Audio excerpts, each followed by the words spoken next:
Ce soir, Manchester City s'impose 1-0 face à Brentford. Je ne suis pas du tout convaincu par leur prestation. C'est une prestation qui m'a complètement déçu de leur part. Que dire ? J'ai pas grand chose à dire sur ce match parce que vraiment il n'a pas été incroyable et Manchester City aurait dû gagner ce match avec un plus gros score. Ils auraient dû se gérer en fait, tout simplement. Ils auraient dû faire beaucoup mieux que ça. Ils auraient pas dû gagner ce match 1-0, ils auraient dû gagner ce match 3-0 minimum. Et pourtant ils n'ont pas eu les actions pour. Ils n'ont pas eu les XG pour. Ils n'ont pas eu les actions proches du but pour.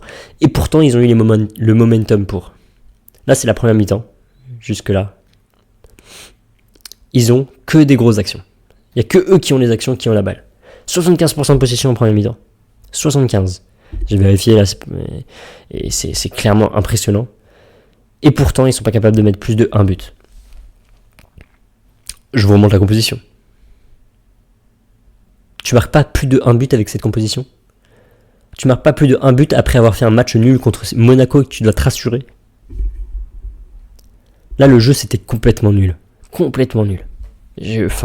Deuxième mi-temps catastrophique pour un Manchester City qui doit faire beaucoup mieux.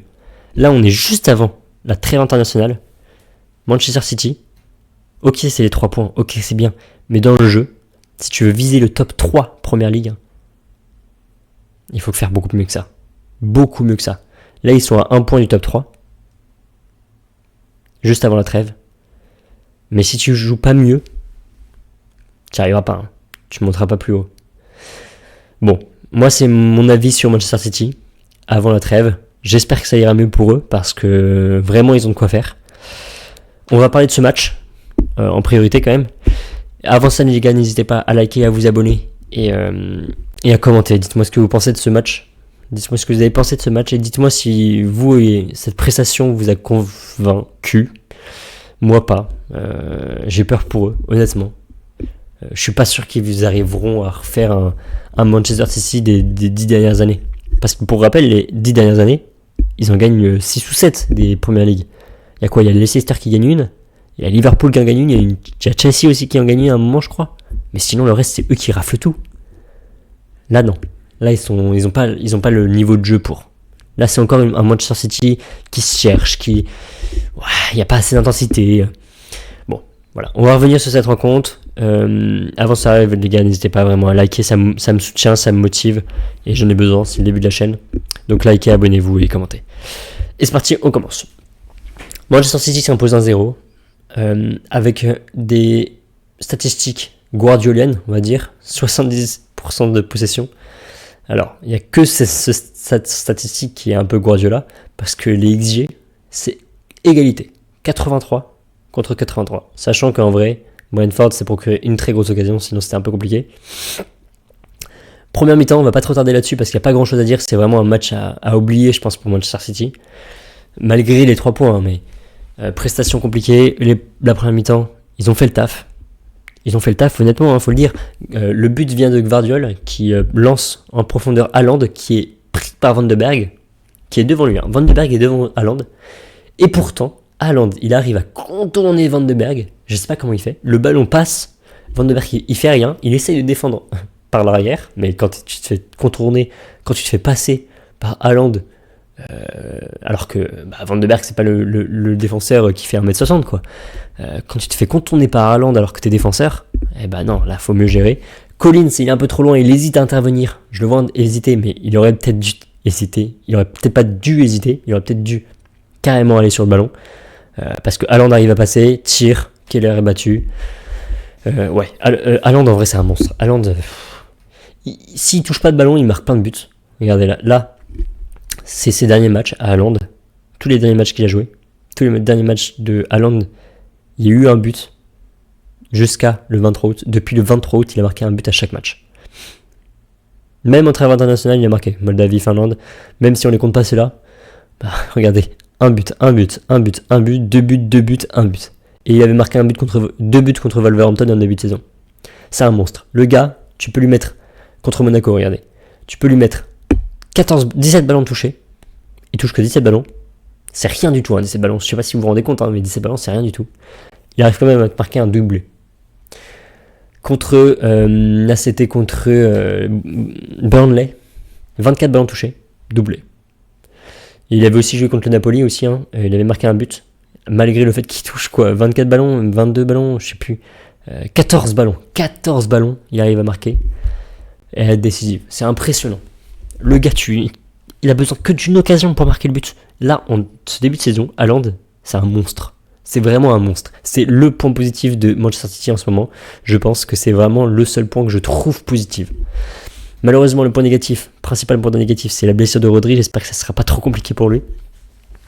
Mais ouais, il vient de se blesser. J'espère que c'est pas trop long. Enfin, ouais, ils ont besoin de lui. Ils ont vraiment besoin de lui, Manchester City. L'autre point positif, ça peut être Reinders Foden. Ça n'avait pas été incroyable ce match-là. Honnêtement, j'ai pas trouvé Foden très, très en vue. Ni Reinders, surtout en deuxième période en fait. Je trouve pas qu'ils touchent beaucoup de ballons en deuxième période. Et ils doivent faire des différences. Et c'est eux dont le danger doit venir. Face à un bloc bas en plus, parce que Brentford c'est une équipe qui joue bloc bas, 5 défenseurs, et ils envoient juste des ballons en profondeur pour leurs attaquants, Shade et Thiago, qui doivent se débrouiller avec des ballons longs. Mais en fait c'est un bloc bas, c'est des dribbles qu'il faut passer. C'est des dribbles qui vont faire la différence.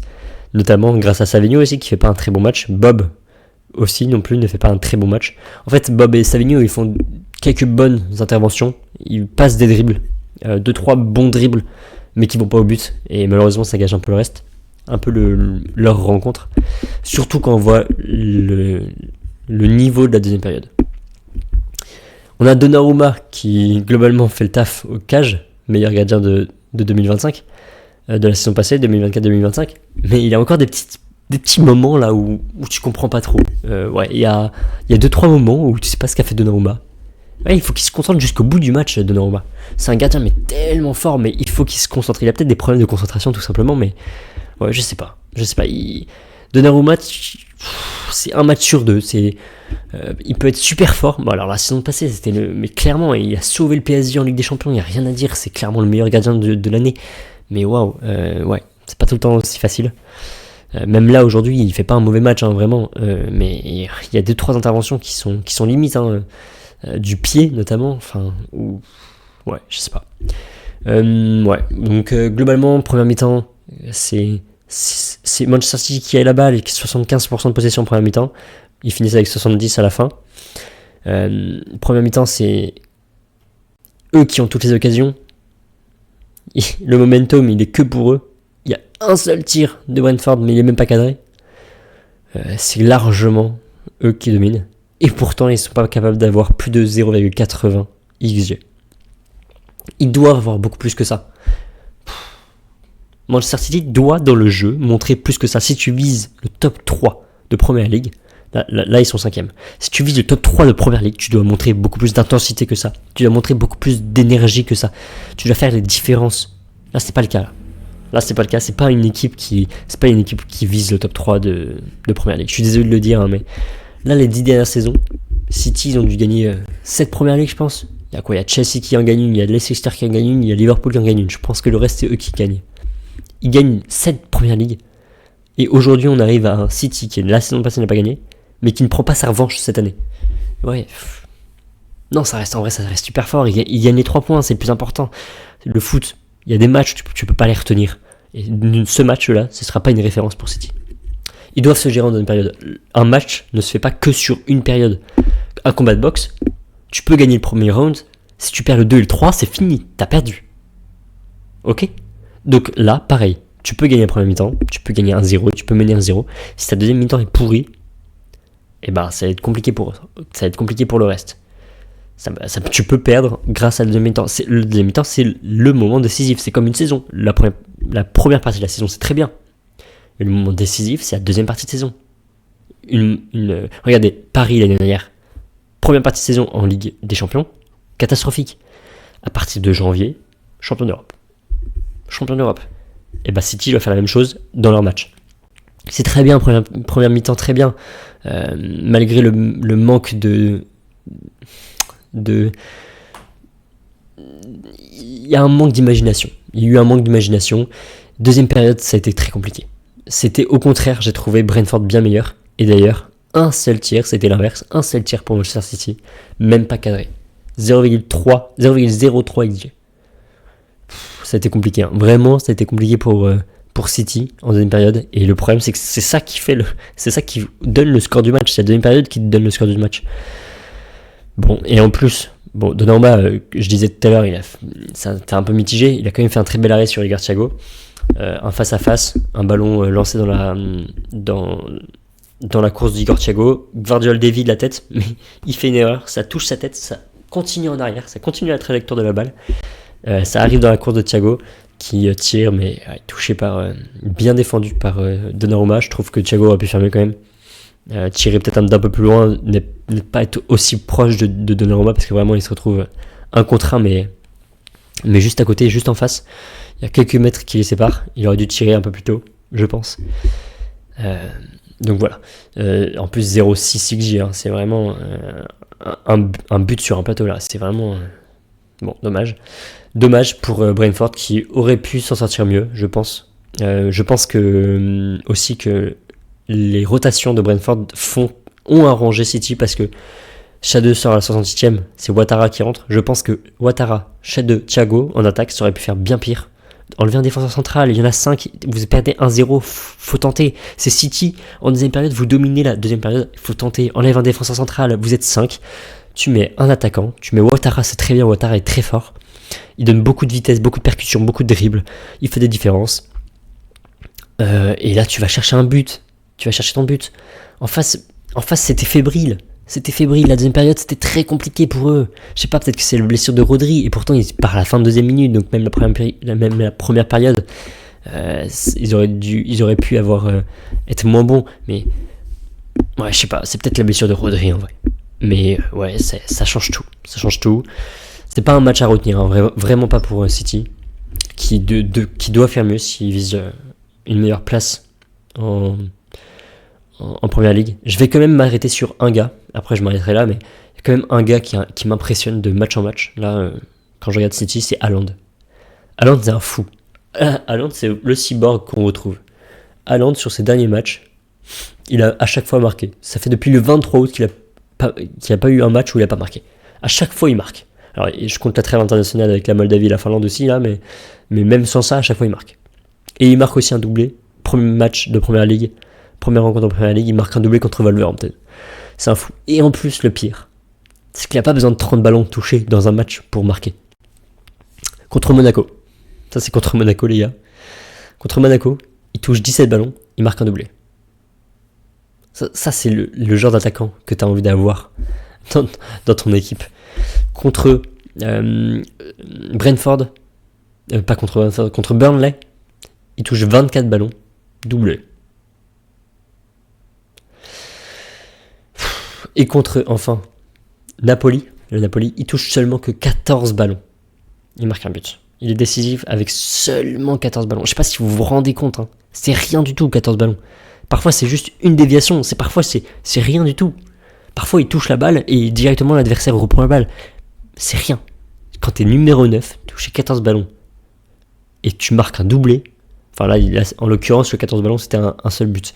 Mais quand t'es aussi efficace sur le nombre de ballons touchés, c'est impressionnant. Moi, il m'impressionne Haaland. Et vraiment, homme en forme dans ce début de saison, avec Reinders et Foden quand même, malgré le fait qu'ils ont fait une très mauvaise deuxième période. Je trouve que c'est un peu le trio là qui commence bien la saison. Là, il y avait Cherki sur le banc. Cherki, le français, très pressé qu'il revienne, parce que j'ai hâte de voir comment ça va se jouer. Mais ça va peut-être mieux jouer, et j'espère que Rodri ne sera pas absent trop longtemps, parce que c'est vraiment un atout pour City, et je pense que ça s'est vu en deuxième période. Sans Rodri, je pense que ça change tout. Voilà, il y a quand même Savinho et Bob qui font des pas mauvais matchs, mais ils passent 2-3 fois, mais c'est tout quoi. Ils doivent faire plus de différence, je pense.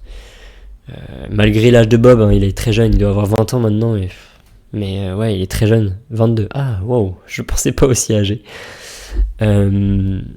Malgré son âge, malgré leurs âges, ça reste très jeune, 22 ans, mais ils doivent être plus décisifs, plus impactants. Voilà, on va s'arrêter là. City qui prend les 3 points quand même, c'est le truc à retenir. Mais ouais. Ouais, on s'arrête là. J'ai vu que pour ce match-là, on s'arrête là, mais j'ai vu que le Barça s'était écroulé face à Séville 4-1. Je pense que je vais aller voir ce résumé de match parce que ça m'intéresse. Là, dans une demi-heure, il y a le match de Paris. Je pense que je vais aller regarder. Et on va peut-être le débriefer, j'espère que je vais pouvoir le débriefer. En attendant les gars, portez-vous bien.